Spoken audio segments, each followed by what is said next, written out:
नमस्कार प्रेक्षकांनो, मालिकेच्या आजच्या भागामध्ये आपल्याला पाहायला मिळणार आहे की आता हर्षवर्धनने खूप मोठा डाव आखलेला आहे. कारण हर्षवर्धनने ठरवलेलं आहे की घोड्याची चाल खेळायची आणि त्यानंतर ह्या सगळ्या गोष्टी आपण व्यवस्थित करायच्या आहेत. असा सगळा प्लॅन त्याचा झालेला असतो. त्याने ठरवलेला आहे की या विक्रांतला आणि दिग्विजय शिर्केला मी सोडणार नाही. काहीही झालं तरीही या दोघांनी माझ्या मुलीच्या आयुष्यामध्ये जे काही प्रॉब्लेम केलेले आहेत, माझ्या मुलीला किडनॅप करून खूप मोठी चूक केलेली आहे असं त्यांनी ठरवलेलं आहे. आणि त्या पद्धतीने गोष्टीसुद्धा आता मॅनेज करायला सुरुवात केलेली आहे. तर हे सगळं जेव्हा घडत आहे तेव्हा मात्र काळजी तर वाटत आहे, ती म्हणजे आता ऊर्जाला. कारण हर्षवर्धनचं हे सगळं बोलणं ऊर्जाने सुद्धा ऐकलेलं आहे. हर्षवर्धन नक्की काय करणार आहे याबद्दल ऊर्जाला सुद्धा आता काळजी वाटत आहे. तर इकडे आपल्याला पाहायला मिळतं ते म्हणजे विजयाच्या मनात आता विष पेरायचं काम सुरू झालेलं आहे. विजयाने काहीही केलं तरीही इकडे ऊर्जाच्या बाबतीत विजयाच्या मनात आग पेटलेलीच असते. ऊर्जाने काही चांगल्या गोष्टी केल्या तरीही तिला भडकवायचं काम दिव्या करत असते. आणि दिव्या मात्र या सगळ्या गोष्टी जाणीवपूर्वक करत आहे. दिव्याला माहिती आहे की तिने जो काही गोंधळ घातलेला आहे त्यामुळं त्याचे परिणाम घरात होणार आणि ऊर्जाचं महत्त्व जे काही वाढत जाते ते कमी होणार. त्यासाठी हे सगळं तिचं सुरू झालं आहे. इकडे हर्षवर्धनने ठरवले की शत्रू जो आहे तो जो चाल खेळणार आहे त्याच्या आधी आपल्याला चाल खेळायची आहे. आणि काही झालं तरीही शत्रूच्या आधी आपल्याला त्याच्या विरोधात प्लॅन आखायचा आहे. हे सगळं हर्षवर्धनने ठरवलेलं आहे. तर आता इकडे ऊर्जाला ह्या गोष्टी कळलेल्या आहेत. हर्षवर्धन नक्की काय करणार आहे याचा अंदाजसुद्धा ऊर्जाला आलेला असतो. नंतर ऊर्जा आता विचार करत बसली, तर हे सगळं कशा पद्धतीने होणार आहे, नक्की काय काय गोष्टी होणार आहेत, कसं मॅनेज केलं जाणार आहे ते आपण डिटेलमध्ये पाहणार आहोत. त्यासाठी हा व्हिडिओ शेवटपर्यंत पहा. त्याचबरोबर चॅनलवरती नवीन असाल तर चॅनलला नक्की सबस्क्राईब करा. ऊर्जा विचार करत बसलेली असते. ऊर्जाच्या डोक्यात तेच विचार येत असतात ज्यामध्ये आता ऊर्जाला सांगितलेलं असतं. ऊर्जाला विजया ओरडलेली असते. विजया म्हणालेली असते की या सगळ्याला जबाबदार फक्त आणि फक्त तू आहेस. तुझ्यामुळे हे सगळं झालेलं आहे. या सगळ्यासाठी तू जबाबदार आहे. तुझ्यामुळे या सगळ्या गोष्टी घडलेल्या आहेत असं ऊर्जाला ती बोललेली आहे. आणि हे सगळं तिला आठवत असतं. ऊर्जाला ती म्हणालेली असते की फक्त तुझ्यामुळं माझी मुलगी किडनॅप झाली, तुझ्यामुळं तीर्था किडनॅप झाली आहे, या सगळ्याच्या मागे तू आहेस हे वारंवार सांगितलं जातं. तर इकडे ऊर्जा विचार करत बसलेली असते तेव्हा शौर्य रूममध्ये येतो. रूममध्ये आल्यानंतर शौर्य म्हणतो, काय झालं ऊर्जा? ऊर्जा सांगत असते की नाही, काही नाही झालेलं. मला ना कळत नाही आहे की मी काय करते आणि कशा पद्धतीने गोष्टी केल्या पाहिजेत. पण आज जे काय झालेलं आहे त्यामध्ये माझीच चूक होती. शौर्य ऊर्जाचा हात हातात घेतो आणि तिच्या हातांकडे पाहू लागतो. तिला एकच गोष्ट शौर्य सांगतो की काही झालं तरीही काळजी करू नकोस, सगळं व्यवस्थित होणार आहे. ऊर्जा म्हणत असते, पण मला नाही वाटत की सासूबाईंचं काही चुकलेलं आहे. मी चुकीची होते ना. कारण बघ ना, त्यांना काय वाटलं असेल या गोष्टींचा विचार मी करायला हवा होता. त्यांची मनस्थिती काय आहे या सगळ्या गोष्टींचा विचार मी करायला हवा होता. असं इकडे ऊर्जा शौर्याला सांगत असते. शौर्य म्हणत असतो, पण मॉम चुकीचं बोलली ऊर्जा, कारण मॉमने असं बोलायला नको होतं. तेव्हा ऊर्जा म्हणते की नाही शौर्य, त्यांचं काही चुकलेलं नाही आहे. तू उलट त्यांच्या बाजूने विचार कर ना. कारण त्यांची मुलगी किडनॅप झालेली होती, त्यांना काहीच माहिती नव्हतं याबद्दल. आणि आपण मात्र त्यांना दोष देत राहतोय.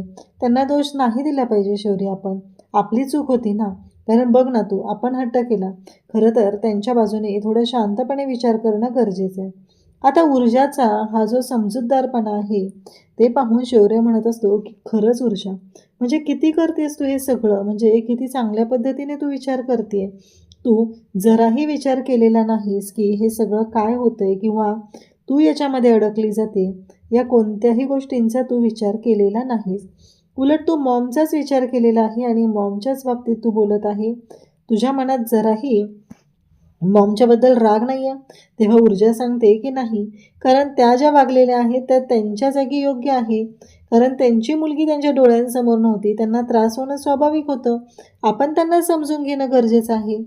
असं म्हणत दोघंही बोलत असतात. ऊर्जाला शौर्य म्हणत असतो, पण ऊर्जा तुला कळतंय का, तू काय केलंस, तुला माहिती आहे का, मगाशी जेव्हा तू काय केलेलं आहेस, म्हणजे साडीचा पदर पेटलेला होता, ही गोष्ट मलाही माहिती होती, पण तू एवढं सहज जाऊन तो पदर हाताने का विझवलास?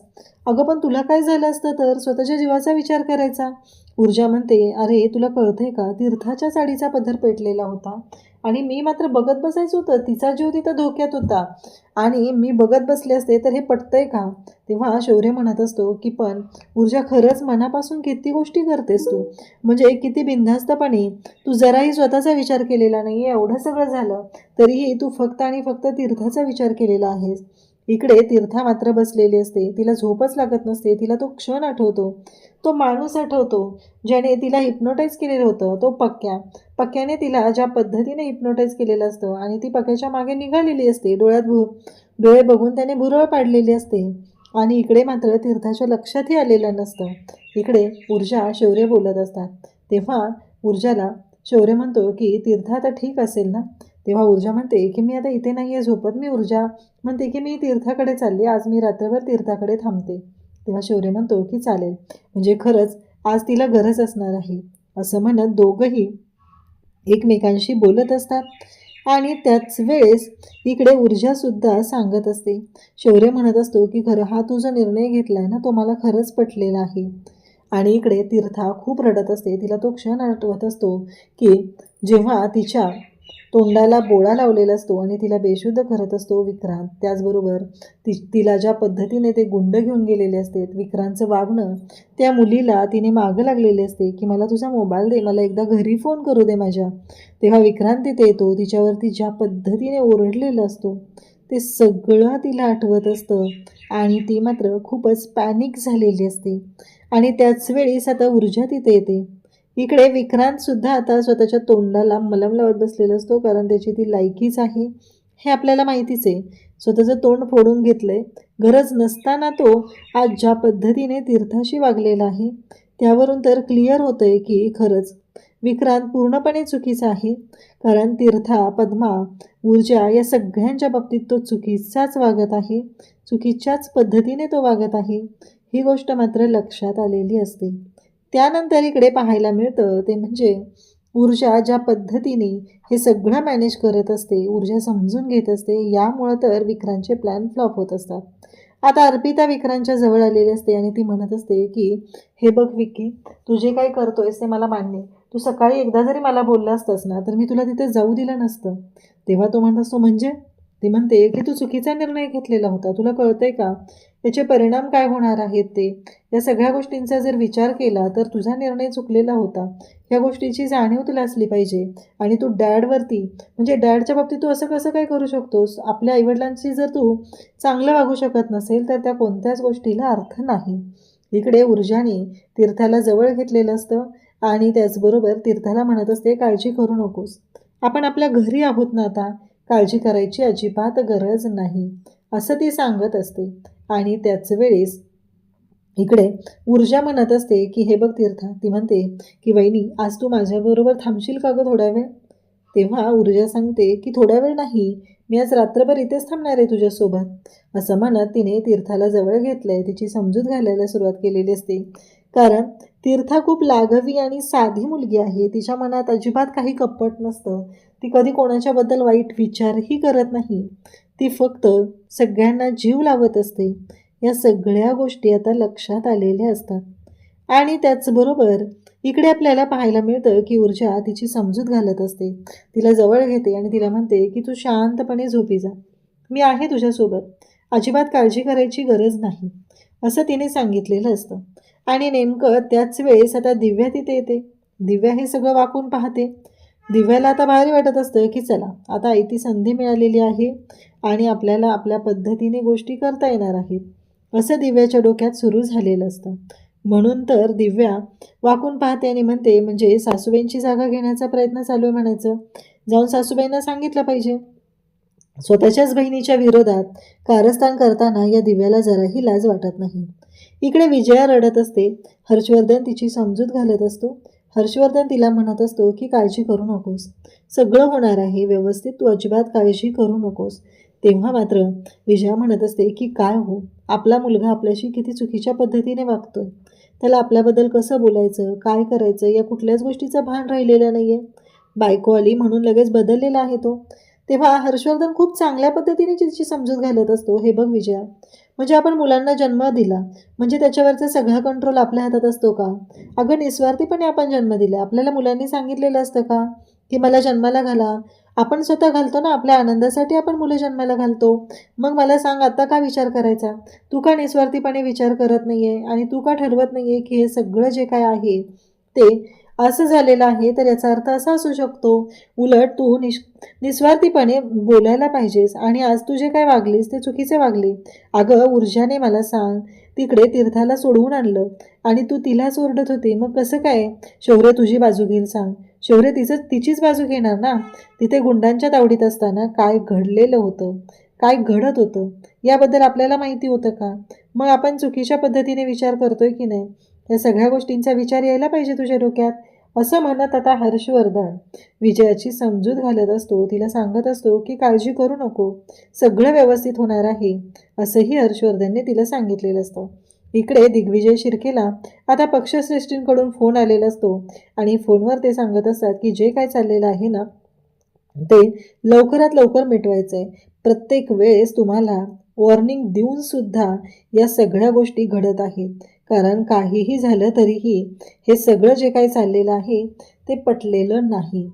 असं म्हणत आता दिग्विजय शिर्केवरती आरोप सुरू झालेले असतात आणि दिग्विजय शिर्केला कळायचं बंद झालेलं असतं. कारण इकडे पक्षश्रेष्ठींनी सांगितलेलं आहे, नाही तर तुम्हाला राजीनामा द्यावा लागेल. आणि या गोष्टीची भीती शिर्केला खरं तर जास्तच वाटत असते. आणि शिर्के म्हणत असतो, म्हणजे आता शिर्केला कळतच नाही आहे की काय बोलू आणि कसं बोलू. कारण राजीनामा द्यावा लागेल म्हणजे काय होणार आहे पुढं, हा प्रश्न त्याच्या पुढे उभा राहिलेला असतो आणि त्याचवेळी तो घाबरलेला असतो. इकडे ऊर्जाने तीर्थाला जवळ घेतलेलं असतं आणि तिच्या डोक्यावरून हात फिरवत तिला झोपी लावत असते, तिला समजून सांगत असते. त्याचवेळी शौर्य तिथे येतो आणि शौर्य म्हणत असतो की ऊर्जा. तेव्हा शौर्याला ती म्हणते काय झालं? शौर्य म्हणतो की झोपली ना ती, बरं वाटतंय ना तिला? तेव्हा ऊर्जा सांगते की हो, आता ठीक आहे, ती घाबरली होती, बरं झालं मी आले ते, असं सुद्धा शौर्य आता शौर्याला ती सांगते. तेव्हा मात्र शौर्य म्हणतो की तीर्थाच्या बाबतीत जे झालं ते चुकीचं झालं, कारण आज अशा पद्धतीने या सगळ्या गोष्टी व्हायला नको होत्या, असं चाललेलं असतं. आणि त्याच वेळी इकडे पाहायला मिळतं ते म्हणजे शौर्य म्हणतो की ऊर्जा मला थोडंसं तुझ्याशी बोलायचं आहे. तेव्हा ऊर्जा म्हणते की हां, आपण इथेच बसून बोलूया का? कारण तीर्था घाबरत उठते ना, तर आपण बाहेर नको जायला, असं ती सांगते. तेव्हा शौर्य म्हणतो की चालेल, आपण इथे बोलूया. असं म्हणत शौर्य आता ऊर्जा आणि शौर्य बोलत असतात. शौर्य म्हणतो की ऊर्जा, मला तुला काहीतरी कन्फ्युज करायचं आहे.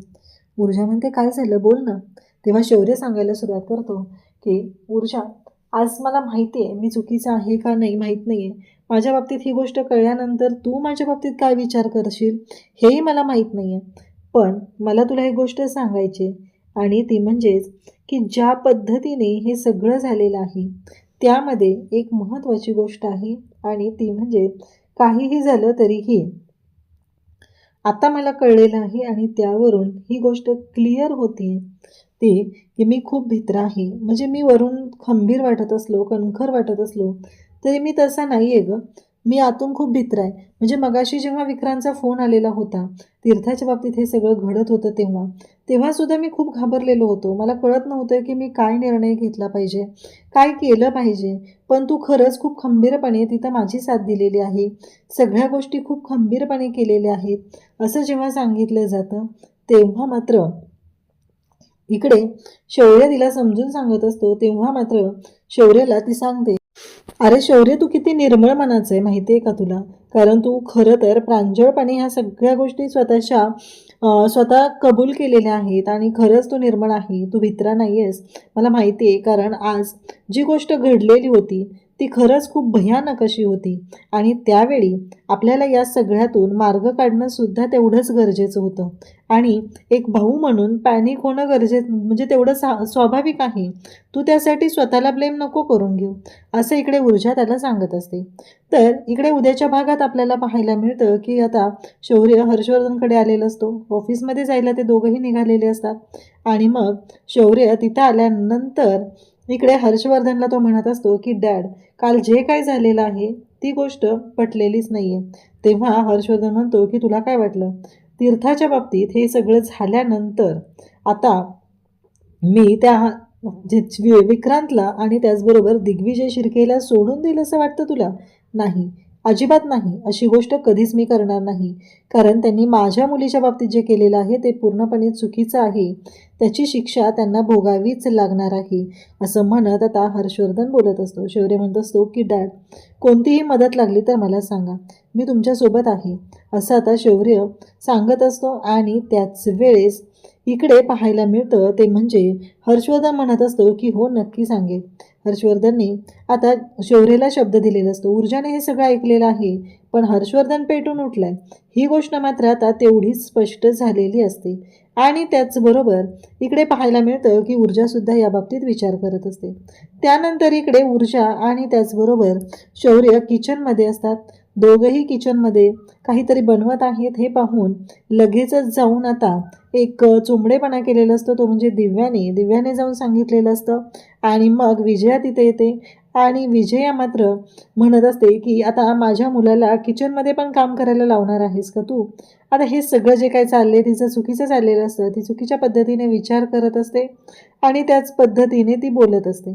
कारण दिव्या जे काही सांगेल किंवा दिव्या जे काही दाखवेल त्यावरून विचार करून तर्क काढून बोलणारी ही विजया. तिला कोणी कितीही समजवलं तरीही तिला एवढा काही फरक पडत नसतो. तिला फक्त एवढंच माहिती आहे की ऊर्जाला येऊन बोलायचं, ऊर्जाच्या बाबतीत विचार करायचा, चुकीच्या पद्धतीने विचार करायचा, एवढंच तिच्या डोक्यात सुरू झालेलं असतं. तर इकडे ऊर्जा आता बाहेर निघालेली असते. तेवढ्यातच हर्षवर्धनचं बोलणं तिच्या कानावर पडतं.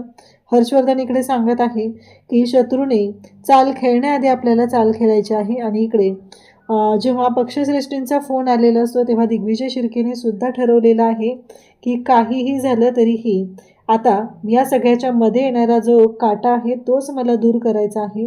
म्हणजे आता नक्की काटा कोण आहे? का दोघंही ऊर्जाच्या बाबतीत बोलत आहेत? हे पुढे पाहायला मिळणार आहे. अशाच अपडेटसाठी चॅनलशी कनेक्ट राहा. थँक्यू.